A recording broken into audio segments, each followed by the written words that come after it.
Bom, nós estamos numa série de mensagens e hoje é a última mensagem desta série chamada Comportamentos Tóxicos. Quem está acompanhando a série aí?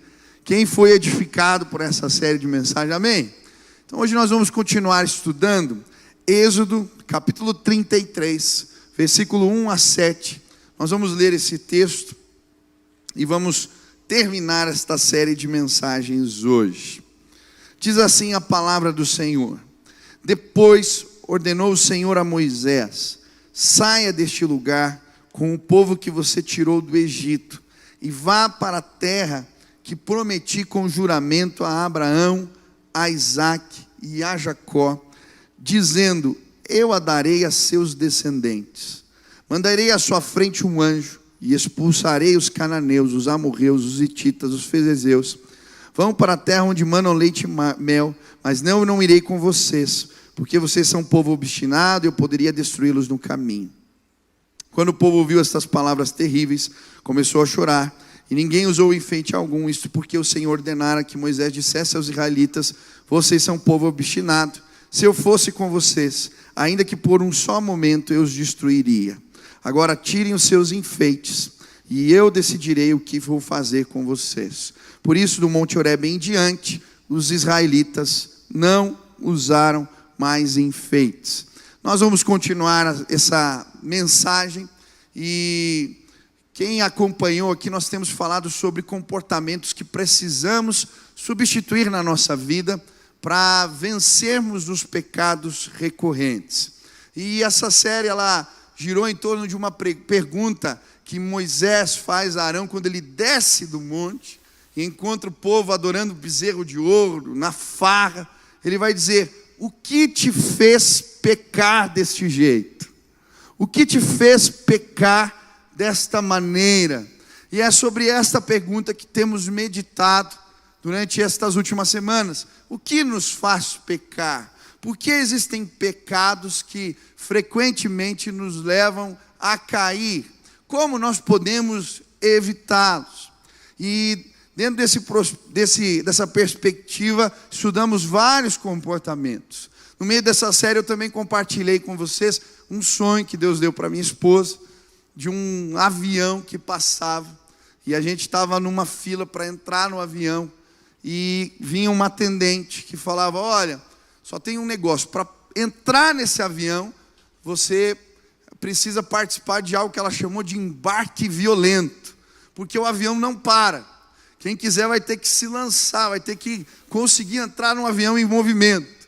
E ela, no sonho, dizia: olha, que as pessoas que iam buscar as malas, que iam buscar as bagagens, acabavam perdendo o avião. E quando ela me contou esse sonho, veio muito forte no meu coração que o mover de Deus está passando. E aqueles que não forem capazes de deixar coisas para trás, vão perder o mover do Espírito. E por isso, eu convidei a todos para participarem deste embarque violento. Quem quer participar do embarque violento? Quem quer entrar nesse avião? Quem quer estar no mover de Deus? Amém? O mover de Deus vai alcançar a sua vida. Mas hoje eu queria falar de mais dois comportamentos que nós precisamos deixar para trás. Hoje é um pouquinho mais profundo o negócio. E você vai precisar ficar comigo aqui, porque é um pouco mais complicada a explicação das coisas. Quem está comigo aqui? Quem está ligado? Então presta atenção na explicação, tá? Hoje o primeiro comportamento que nós precisamos tratar na nossa vida, substituir, é a falta de zelo pela santidade de Deus. Repita comigo: falta de zelo pela santidade de Deus. E quando eu estava estudando o texto, o que me chamou a atenção foi o versículo 19 e 20. Olha o que diz lá, Êxodo 32. Quando Moisés aproximou-se do acampamento e viu o bezerro e as danças, irou-se e jogou as tábuas no chão ao pé do monte, quebrando-as. Pegou o bezerro que eles tinham feito e o destruiu no fogo. Depois de moê-lo até virar pó, espalhou-o na água e fez com que os israelitas a bebessem. Aqui a Bíblia vai introduzir um tema, que é o zelo pela santidade de Deus. Quando eu li esse texto, não sei você, mas eu me perguntei: por que Moisés fez isso? Ele pega o bezerro de ouro, destrói, moe, faz virar pó, põe na água e manda o povo beber. Ele estava muito bravo. Ele estava irado. Mas qual é o significado desse gesto?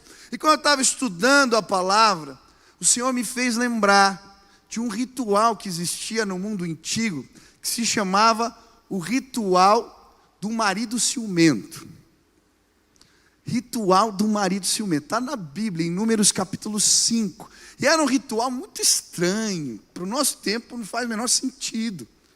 Esse ritual era o seguinte: se o marido estava cismado que a mulher estava chifrando ele, estava o traindo, ele tinha uma convicção, mas não tinha como provar. Ele ia para o sacerdote. E aí no sacerdote eles faziam uma prova, um teste do marido ciumento. Ele pegava a água, o sacerdote num odre, pegava o pó do chão do tabernáculo e colocava na água. E a mulher tinha que beber aquilo. Se ela tivesse sendo infiel, a Bíblia diz que a barriga dela ia inchar e ela ia ficar estéril.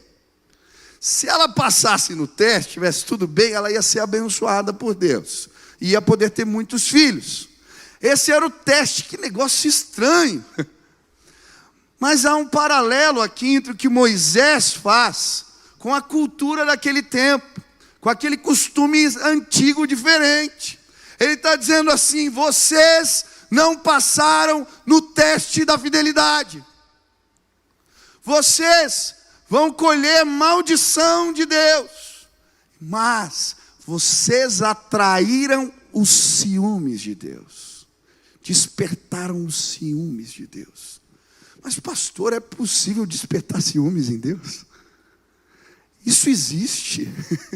Como assim? Eu lembro de uma jovem que veio me procurar brava, porque a gente tinha cantado a música no acampamento, que dizia assim: tem ciúmes de mim, o teu amor é como um furacão. Você sabe a música? Quem que sabe essa música?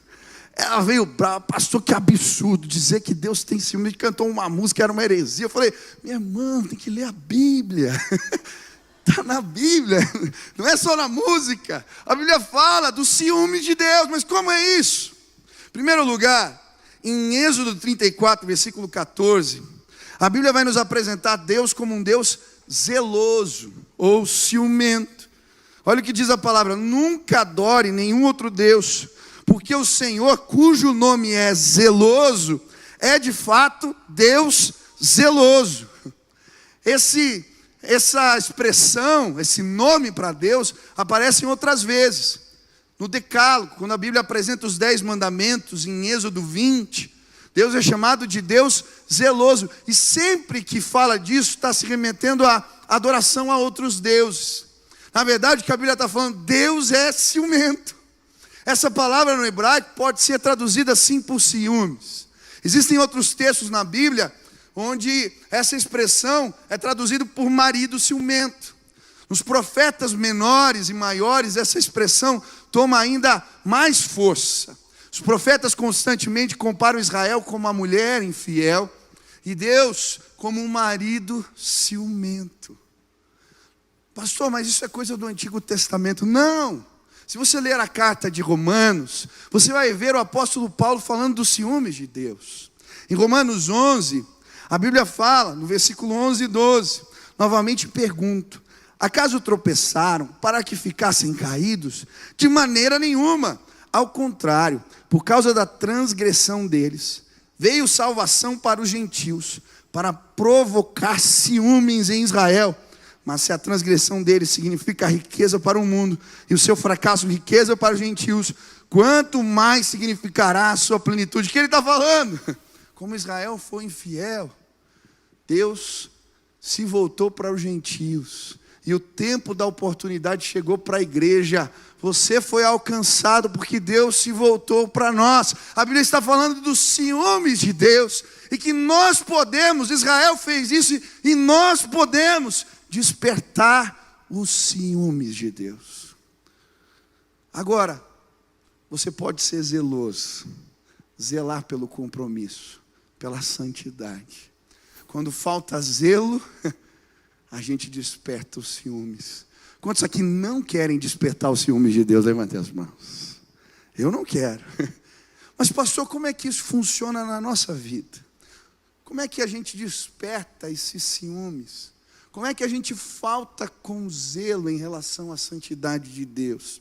Em Tiago, capítulo 4, a Bíblia vai falar sobre isso.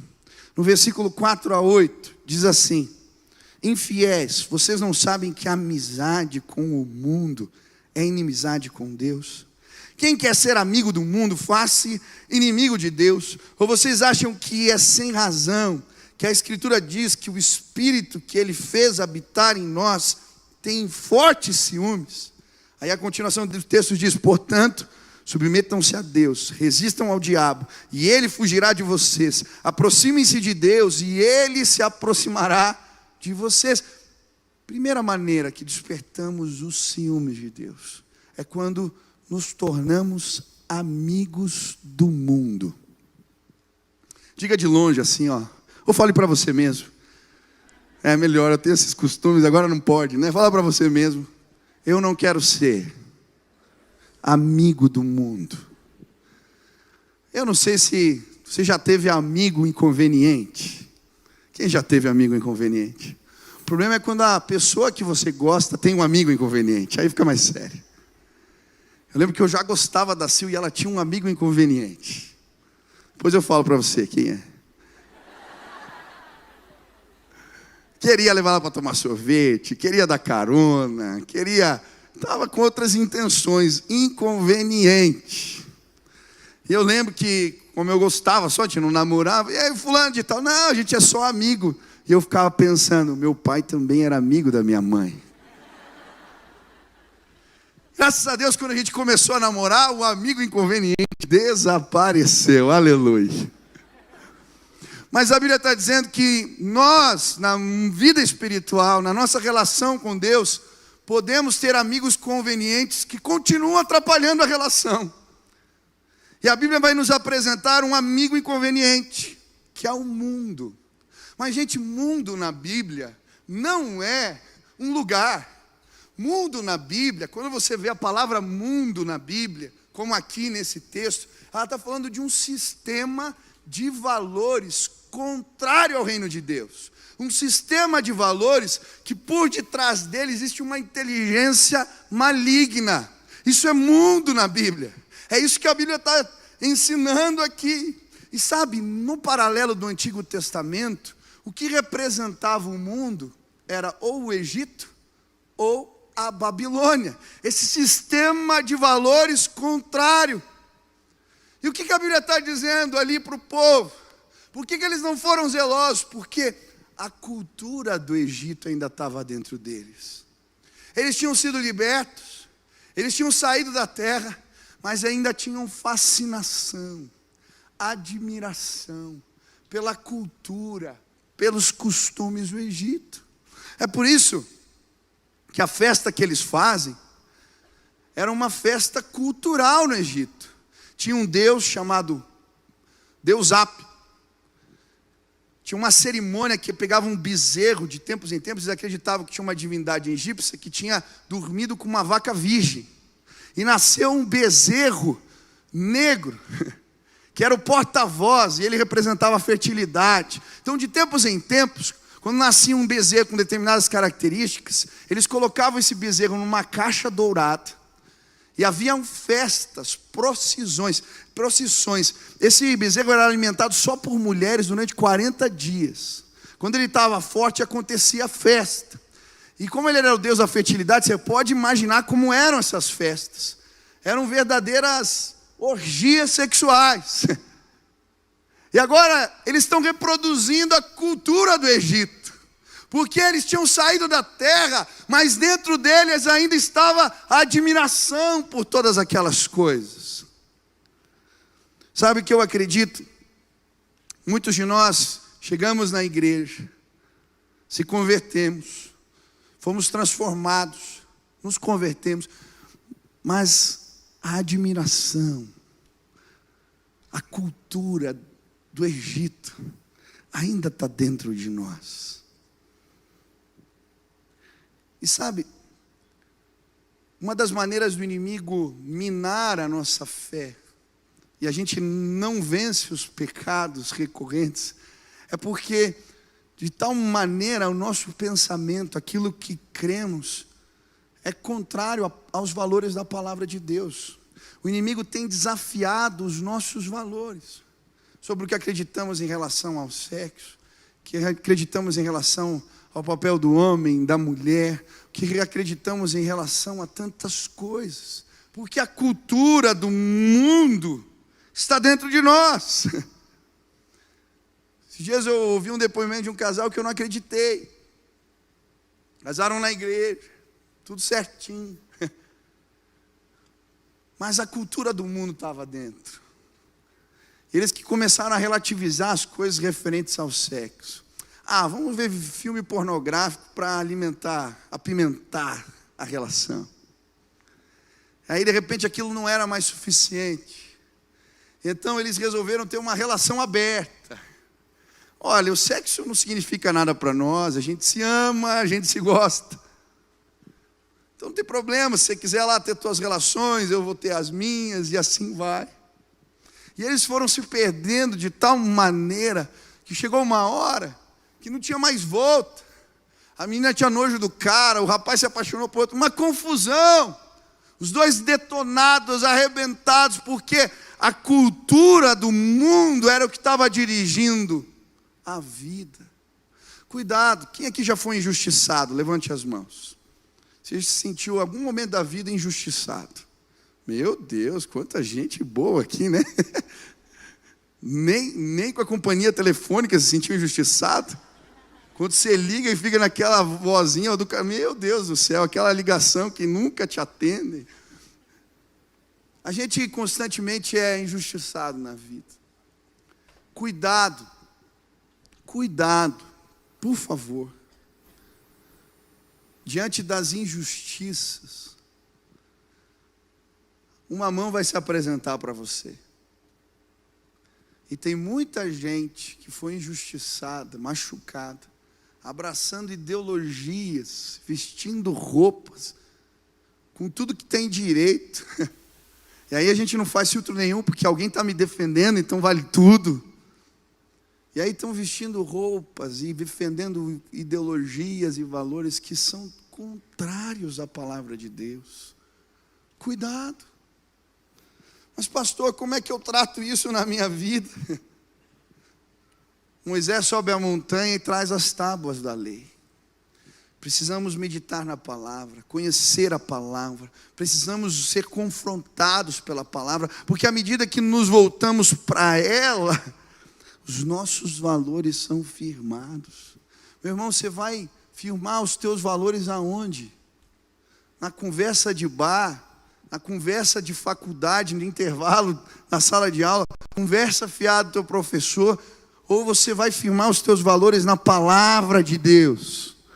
Lá existem procedimentos, a cultura do reino está lá, e quando nos alimentamos da cultura do reino, a gente aprende como que devemos educar os nossos filhos, como devemos tratar a nossa esposa, como devemos tratar o nosso marido, qual é o nosso papel na sociedade, como que a nossa sexualidade deve ser, como devemos administrar as finanças. Ali está a cultura do reino.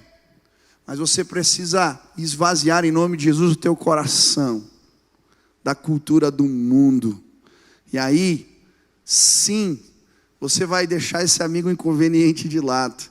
E vai parar de despertar os ciúmes de Deus. Amém? Quantos desejam isso? Você quer viver a cultura do reino? Levanta a mão aqui, diga eu quero. Aleluia. Segunda maneira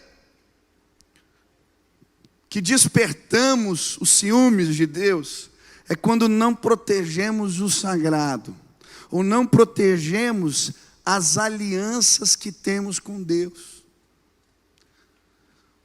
Proteja as alianças com o Senhor, as valorize. Olha aqui, texto tremendo em João 2, versículo 15. Quando Jesus vai e confronta os mercadores dentro do templo, ele vira as mesas, vem com um chicote, faz uma bagunça santa, põe o povo para correr. No final Depois, olha o que a palavra diz: seus discípulos lembraram-se que está escrito: o zelo pela tua casa me consumirá. O que a Bíblia está mostrando? Jesus tinha zelo por tudo aquilo que representava aliança com Deus. Ele zelava pela casa de Deus, ele zelava pelos compromissos com o Senhor. Zelo, protegia as alianças. Nós fazemos isso no nosso relacionamento. Quem é casado aqui, levanta a mão. Você protege as alianças. Experimenta esquecer do dia que vocês casaram. Né? Não dá nenhum parabéns. Né? Experimenta sair de casa sem aliança. Vai voltar, vai olhar o que está acontecendo. Nós protegemos aquilo que consideramos sagrado.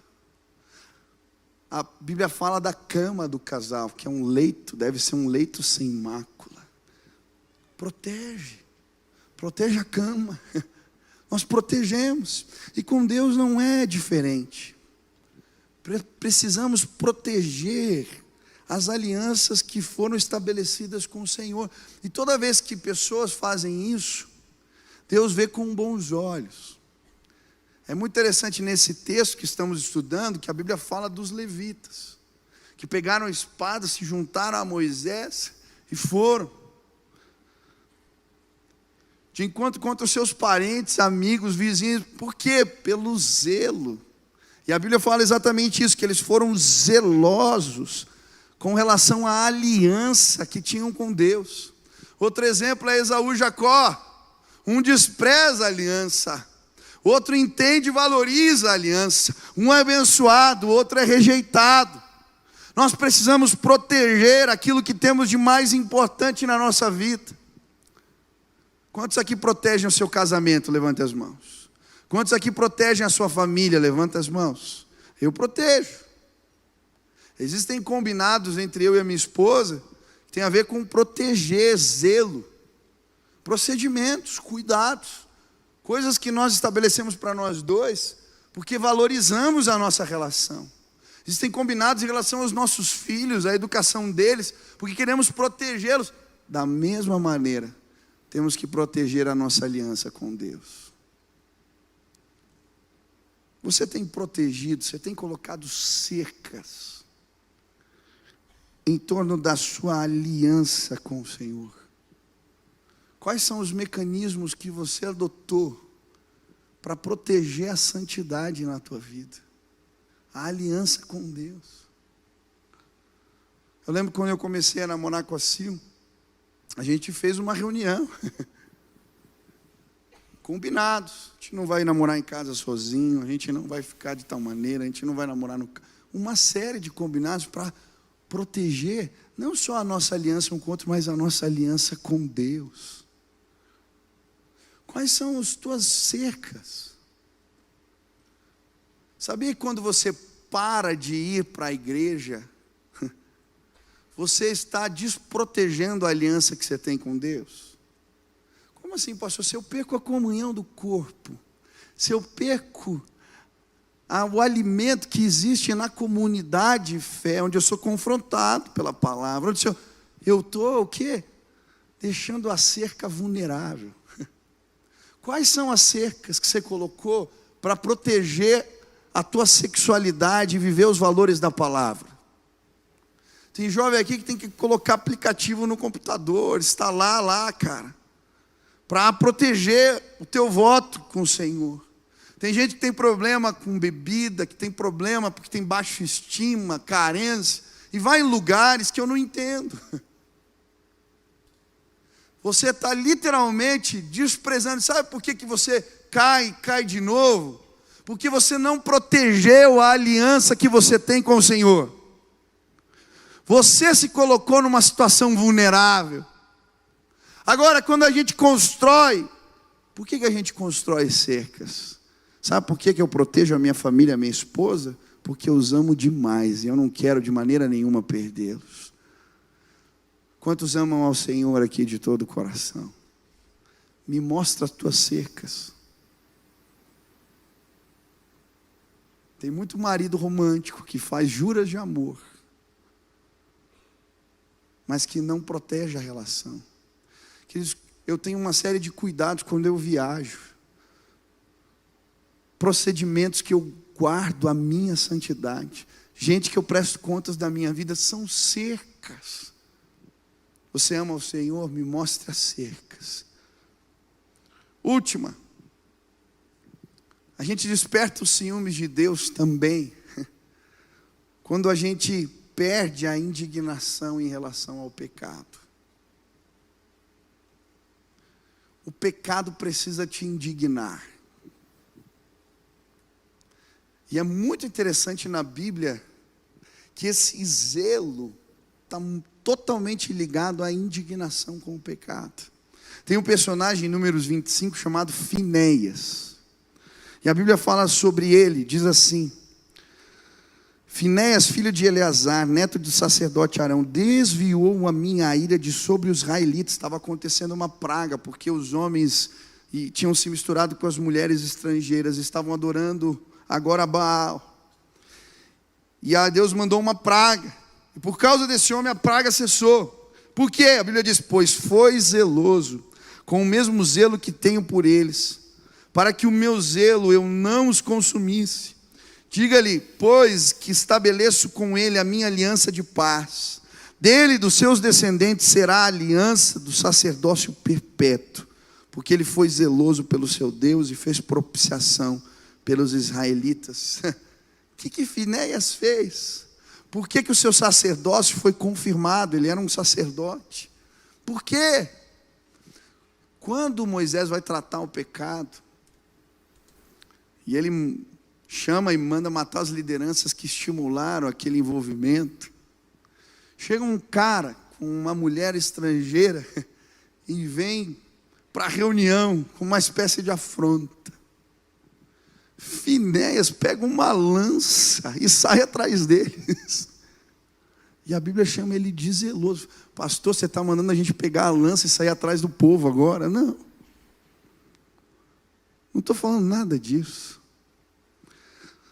Mas é interessante na Bíblia que a indignação com o pecado é chamado de zelo. No Antigo Testamento, mas no Novo Testamento também. Lógico, ninguém saía com a lança atrás, mas João Batista, esse cara era indignado com o pecado. Ele confrontava os reis, autoridades do seu tempo, ele dava nome a pecado, chamava de raça de víbora. Não é à toa que a sua cabeça foi parar numa bandeja. Jesus, quando ele entra no templo dessa maneira, com indignação, ele foi tomado pelo Espírito de Deus.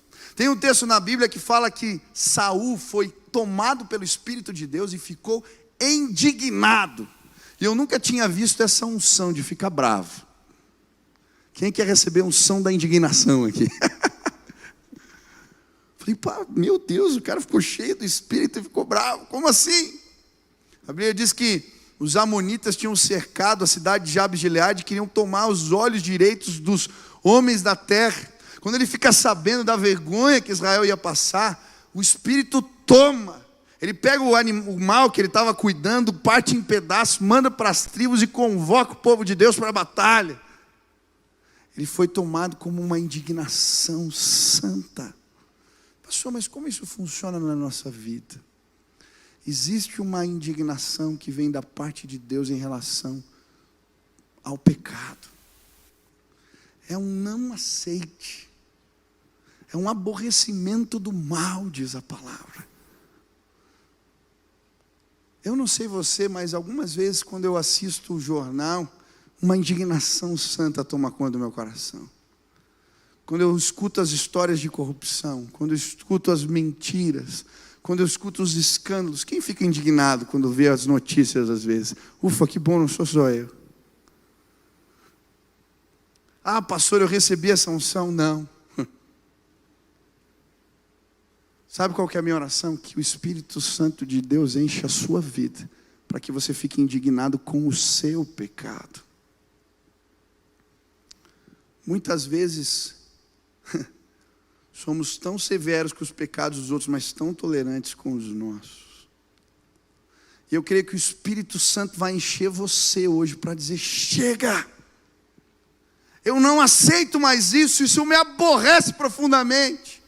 Sabe, quando a gente começa a nossa caminhada da fé, e a gente dá os primeiros vacilos, eu não sei se você lembra, você ficava mal, acabado, chorava, quem já fez isso? Mas às vezes o tempo vai passando, e a gente vai tropeçando e caindo, e a gente acha que isso é normal. A indignação, o zelo pela santidade de Deus foi embora.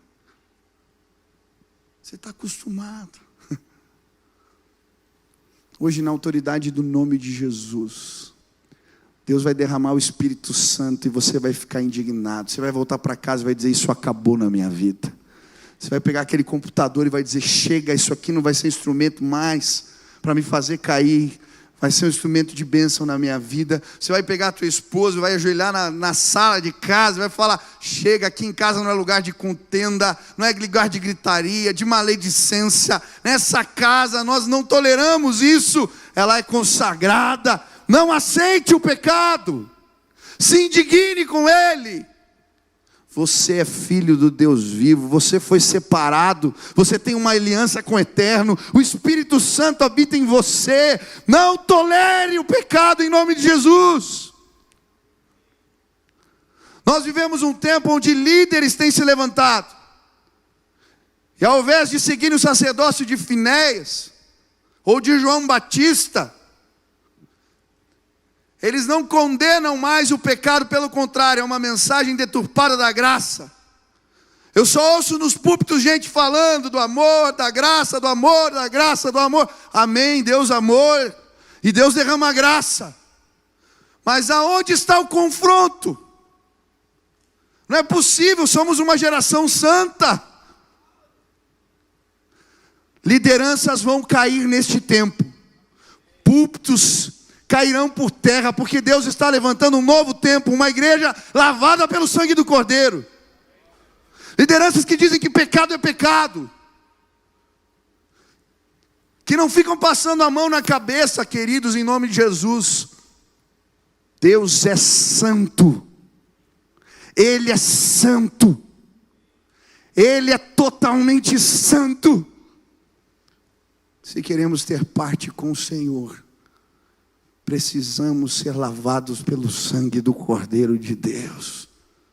Ah, pastor, mas Deus perdoa e está tudo bem. Não é assim. Pecado traz consequência. Olha o texto: peste veio, confusão, porque eles não respeitaram a aliança. Queridos, em nome de Jesus, parem de acreditar em mentiras. Pecado destrói a vida, sim. Pecado traz consequências, sim. Parem. Ah, eu faço uma oração e fica tudo bem. Você está perdendo. Você não está respeitando a aliança que você tem com Deus. Você está desvalorizando ela. Olha o que acontece com Davi. Quando ele desrespeita a aliança que ele tinha com o Senhor e dorme com Betseba, Deus perdoa Davi? Quantos concordam com isso? Mas o que acontece? Olha o que o profeta diz para ele: a espada não se apartará da sua casa. Na casa dele, a confusão. O filho mata outro filho. Filho abusa da irmã. Absalão toma as mulheres de Davi no terraço do seu palácio. Guerra, contenda, inimizade. Sabe por que muitos crentes têm perdido a sua casa? Sua casa é um lugar de confusão, é um lugar de desgraça, de espada. Sabe por quê? Porque você não tem respeitado, tem tido zelo pela aliança que você tem com o Senhor.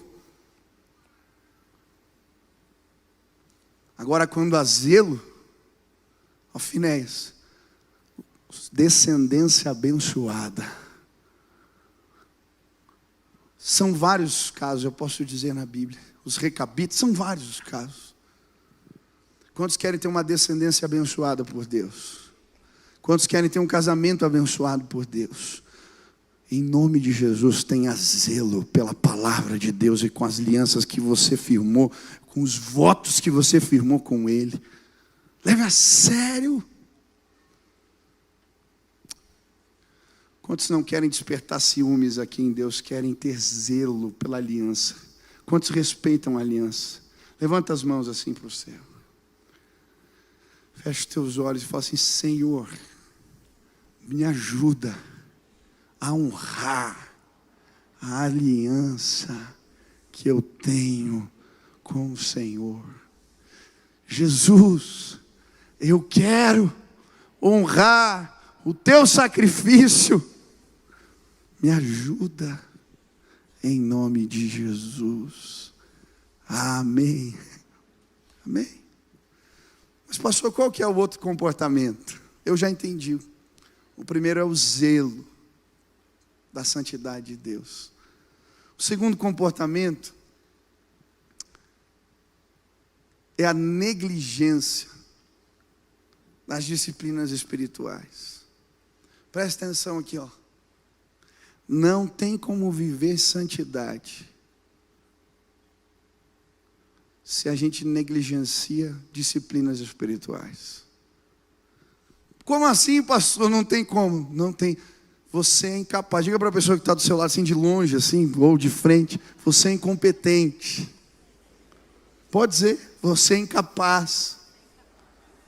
Meu irmão, tem gente querendo viver como Jesus sem a disciplina, sem orar. Ser incompetente para isso. E sabe o que eu acho tremendo? Moisés, quando está tratando o povo, o que ele vai ensinar o povo a fazer? Ensinar o povo a orar. E aí, se você ler o texto, capítulo 33, ele constrói uma tenda, chamada tenda do encontro, fora do arraial. E aí, de tempos em tempos, eu não vou ler o texto aqui porque é longo, mas ele tinha um horário, eu creio, combinado com o povo. Porque quando ele ia para a tenda do encontro, a Bíblia diz que o resto do povo vinha para a porta das suas tendas. E eles ficavam na porta olhando o homem de Deus, Moisés, entrar na tenda do encontro. Quando ele entrava na tenda do encontro, a Bíblia diz que a nuvem de Deus vinha.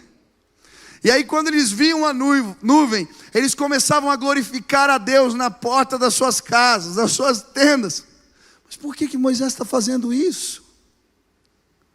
Moisés sabia que para o povo vencer o pecado, eles precisavam aprender a orar.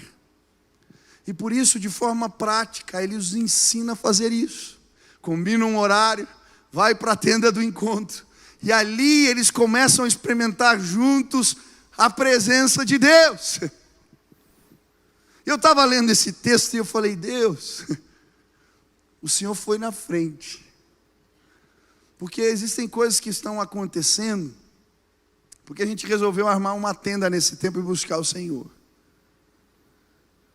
Começamos um movimento de oração, faz 35 dias, hoje completou. Às 6 horas da manhã, a minha tia me ligou um dia e falou, Michel, a gente queria começar um movimento de oração pela tua mãe, ficamos pensando em começar uma live.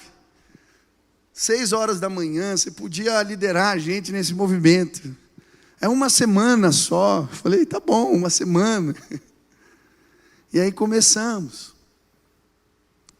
Só que quando terminou uma primeira semana de oração, eu e a minha esposa, a gente começou a receber tantos testemunhos.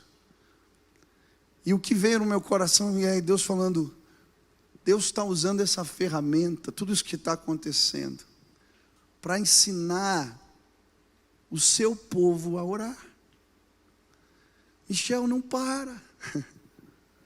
E aí nós oramos e entendemos que tínhamos que continuar. Queridos, faz 35 dias que estamos ali nesse movimento de oração às 6 horas da manhã. Meia hora de oração.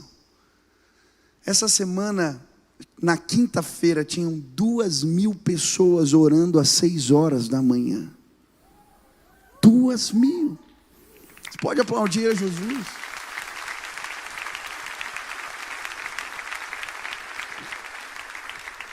Sabe o que eu acredito? O próximo estádio que a gente vai lotar vai ser às 6 horas da manhã na live. Vai ter mais gente que no estádio do Atlético orando às 6 horas da manhã. Você vai ver, em nome de Jesus. Porque quando a gente ora, as coisas acontecem. E sabe, à medida que Moisés ia para a tenda do encontro, o povo aprendeu algumas lições. Primeira, é na tenda que as coisas acontecem. Repita comigo, é na tenda que as coisas acontecem. Quando a gente ora no mundo espiritual, Deus organiza e depois Ele só faz acontecer, materializa para nós. Eu posso contar testemunhos aqui a noite toda. Testemunhos lindos.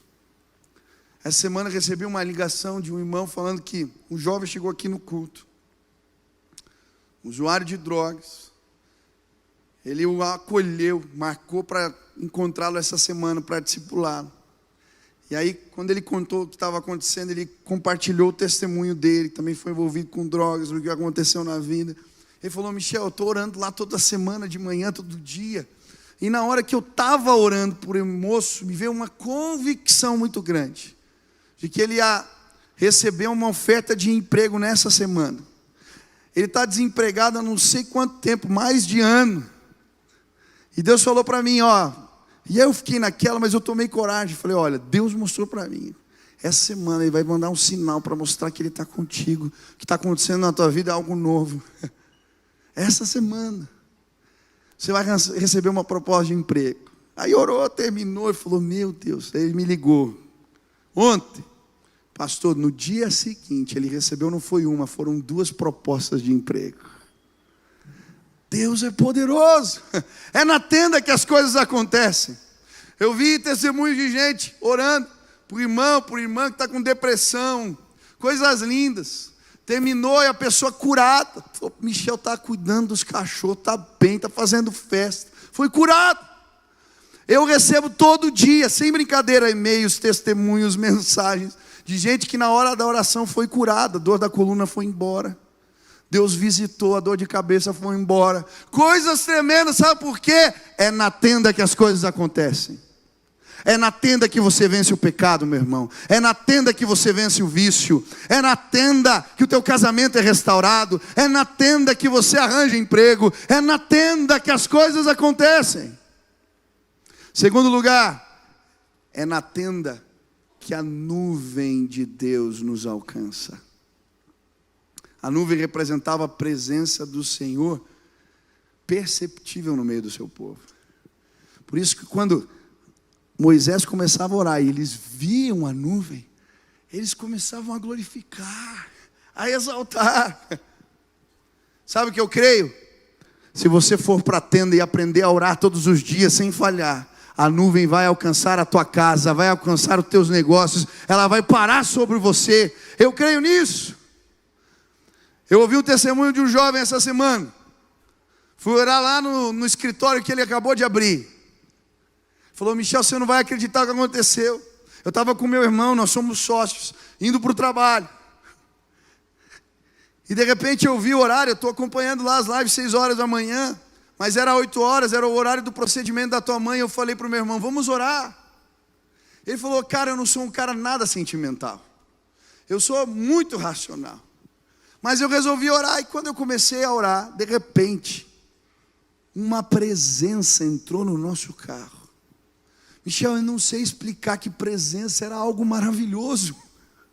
E eu falei: puxa, como eu queria que o meu irmão estivesse sentindo isso. Eu abri meus olhos, o meu irmão estava no volante chorando. E nós começamos a chorar dentro do carro, porque a nuvem entrou dentro do nosso carro.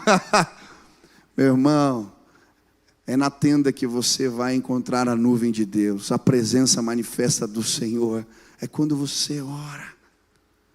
Quando aprendemos as disciplinas espirituais, encontramos Deus face a face. Moisés falava com Deus dessa maneira. E sabe, quando procuramos e desenvolvemos disciplinas espirituais na nossa vida, a orientação do Senhor não cessa. Ela vem, ela chega. Quantos precisam de respostas aqui? Vá para a tenda. Comece a orar. Tem muita gente que ora, mas não ora todo dia. Tem muita gente que ora, mas não busca a Deus em todo o tempo, é muito inconstante. Eu queria te desafiar a não perder um dia a revelação de Deus na tua vida, não perder um dia, em nome de Jesus. Se não é às 6 horas da manhã, que seja outro horário, mas não perca. Essa semana nós tivemos algumas experiências tão bonitas. Eu vou terminar aqui, pode subir lá, galera, a gente já vai cantar. A Sil estava pedindo algumas respostas para o Senhor. Ela estava com um problema, ainda está terminando um tratamento, muita dor, não estava podendo dar aula. E a gente estava saindo para ir para um médico. E ela fez uma oração de manhã, dizendo: Senhor, o Senhor está realinhando propósitos na minha vida. Se é um tempo novo, algo novo o Senhor quer fazer na minha vida, que alguém me mande uma mensagem, que eu possa entender que é o Senhor falando sobre isso. Ela orou assim de manhã, nem me falou nada. Nossa, meu Deus do céu, é a nuvem que estão reproduzindo aqui. Ô Jeová, chegou a nuvem aqui, ô. Aleluia, o pessoal está no clima. Eu vi um barulho, eu falei, oxe, Shekinah está chegando. E aí, a gente saiu para ir para o médico. Quando a gente está voltando, isso foi de manhã, ela fez essa oração. Ela pega o telefone celular dela, um pastor que ela nem conhecia, manda uma mensagem, sei lá como ele conseguiu o telefone dela. Manda uma mensagem, ela começa a ler, começa a chorar do meu lado. O que foi? Ele dizia assim na mensagem: Deus está realinhando propósitos na sua vida. Um tempo novo está chegando. E tá. As palavras que ela tinha usado na oração. Aí no dia seguinte, Deus me mandou uma mensagem, outra mensagem. Um irmão dizendo assim: olha, Deus me mostrou que o novo de Deus, ele punha assim em letras caixa alta, o novo de Deus está chegando na sua vida. Se prepare para o novo de Deus. Deus vai fazer. Aí começou a escrever. Terceiro dia, outra mensagem. Aí foi um sonho de uma mulher, esposa de um pastor que também ela não conhecia muito bem. Sonhei com você. E ela punha em letras assim, em caixa alta: o novo de Deus está chegando na sua vida. O novo de Deus. O novo de Deus. Quando vamos para a tenda, a revelação do Senhor chega na nossa vida. E aí, o pecado vai embora. Propósitos são realinhados. Sabe, eu queria te desafiar em nome de Jesus hoje. Estamos terminando essa série. A consagrar tua vida plenamente no altar do Senhor. Você não precisa fazer muita coisa. Quantos querem ter uma vida agradável ao Senhor aqui? Uma vida bonita, uma vida santa, uma vida... Levante as mãos, aleluia. Preserve as alianças com Deus. Respeite, tenha zelo. Segundo, desenvolva as disciplinas espirituais. Não pare de orar. Não pare de orar. Não pare de orar. Vá à tenda, não, todo dia vá. Se você for fortalecido no Espírito Santo de Deus todo dia, você vai estar pronto para a hora da tentação. E você vai ser vitorioso sim, em nome de Jesus. Deus está levantando uma geração vitoriosa, uma geração que vai à tenda, uma geração que experimentou a nuvem, uma geração que viu Deus face a face. Se hoje você quer dizer para o Senhor: Deus me ajuda, eu quero viver isso. Eu quero, Pai, eu quero de todo o meu coração, como eu quero. Me ajuda, Deus. Que tudo que está dentro de mim, que ainda é cultura do mundo, me revela, me mostra. Se eu não estou enxergando algo, me mostra. Quero estar sensível à tua voz. Eu quero o que o Senhor tem para a minha vida.